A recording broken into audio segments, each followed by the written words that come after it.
나는 최근 실패를 경험했다. 아니, 실패라고 하기에는 너무 거창했다. 박사학위 심사가 취소되는 사태가 벌어졌다. 뭐 더 완벽하게 보완해서 다음 학기에 하면 되는 별것 아닌 것일 수도 있겠지만 나에게는 지난 시간이 부정당하거나 능력을 평가받는 기분이었다. 분명 살짝 넘어진 것 같은데 피를 잔뜩 흘리고 있는 내 모습을 보니 분명 뒤에서 민 것 같은데, 아니면 내 다리가 부실하다고 하니 나는 왜 넘어졌을까를 생각하는 건 의미가 없었다. 뒤에서 밀었다고 생각하면 뒷사람과 앞으로 그 길을 동행하지 못할 것 같고, 내 다리가 부실하다고 자책하면 더더욱 일어나지 못할 것 같았다. 나는 이 실패를 어떻게 바라볼 것인가가 중요했다. 다시 뒤돌아볼 수 있는 기회이고, 더 완성해가라고 하는 기회이고, 어렵게 얻어진 것에 대한 가치를 알라는 신호였다. 사람들은 크고 작은 실패를 하면서 살고 있다. 넘어져도 또 일어나고 또 일어나는 사람이 있는가 하면 한 번의 넘어짐으로 완주를 포기하는 사람도 있다. 전 재산을 한순간에 잃고도 다시 도전하는 사람들은 대체 무슨 믿음이 이렇게 강하게 자리 잡혀 있는 걸까? 나는 내 스스로를 믿어야 한다. 내 스스로를 믿으려면 믿음이 강해질 때까지 완성해 나가야 한다. 미완성으로 평가받기보다는 나를 좀 더 완성시켜야 한다. 병원에서도 의료 서비스에 대한 실패들이 많이 발생하고 있다. 환자가 예민할 수도 있고, 기대치가 높을 수도 있고, 또 직원의 태도와 매너리즘의 문제일 수도 있다. 많은 컴플레인을 대할 때 최선을 다해도 왜곡되는 수많은 상처 속에서 우리는 웃고 또 웃어야 된다. 하지만 우리는 그 실패를 다시 회복시켜야 될 의무가 있다.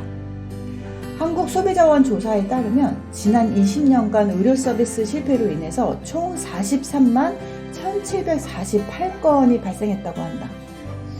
실패가 서비스 이용으로는 불충분한 설명, 또 불친절한 태도, 무성의한 태도 등이 있다고 한다.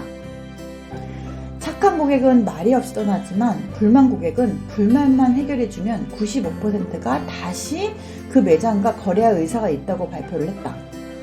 불편 고객의 문제를 해결할 때는 70% 다시 서비스를 이용하고, 즉시 해결할 때는 95%까지 서비스를 이용할 의사가 있다고 한다. 서비스 실패 후에 성공적인 서비스 회복은 병원의 이미지를 긍정적으로 바꿀 수 있을 뿐만이 아니고, 고객이 인지하는 서비스 가치와 만족도, 그리고 구전에도 긍정적인 영향을 미친다.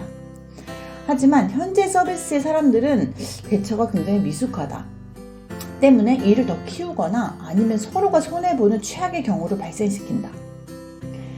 서비스 회복에 대해서 많은 병원들이 보상으로만 제공하는 경우가 굉장히 많은데, 전문가들은 컴플레인마다 다 똑같은 보상이 아닌 상황에 맞는 서비스 회복 전략이 필요하다고 한다.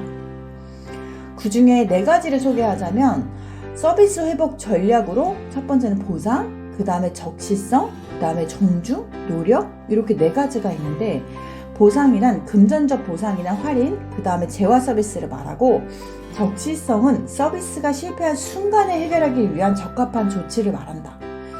또 존중이란 서비스 실패를 처리하는 직원의 진중하고 진실된 태도이고, 마지막으로 노력이란 서비스 실패를 해결하기 위한 직원들의 의지나 에너지, 활동력을 의미한다. 실패 후에 어떻게 그 실패를 바라볼 것인가, 그리고 회복할 것인가, 어떻게 성장하는 쪽으로 갈 것인가가 굉장히 중요하다. 그렇기 위해서는 일단 우리 병원의 환자들은 어떤 지점에서 가장 많은 컴플레인을 야기하고 있는지, 또 어떤 대응을 했을 때가 가장 잘 해결해야 되는지가 필요하다. 우리는 많은 성장을 실패 후에 겪는다고 생각한다. 이번 이태원 압사 사건도 마찬가지로 앞으로는 많은 안전관리가 이루어질 것이라고 생각이 든다. 실패를 결코 좌절이 아닌 나에게 기회임을 잊지 말아야 한다. 넘어져서 아파하는 그 순간에는 아무 말도 내게 들리지 않았다. 다만 중1짜리 딸내미의 학교에 급훈이 생각이 났다. 일이 잘 풀리지 않을 때 역시 내가 귀여운 탓인가? 라고 생각하자. 처음에는 이 급훈이 웃겨서 사진을 찍었는데, 오늘 내게 이 글은 정말 어마어마한 철학이 담긴 말이었음을 깨닫게 되었다. 불행을 키우지 말고 그냥 별거 아니라고 생각해버리면 되는 것이다. 살면서 생각보다 안 풀리는 경우가 많다. 하지만 생각해보면 생각보다 더 잘 풀린 일들이 더 많았다. 또 다른 기회일지 좌절일지는 나의 선택에 달린 것이다. 이번 어느 날은 실패를 받아들이는 방법에 대해서 담아봤다. 바닷빛을 담은 노래 작은 나무 아래 긴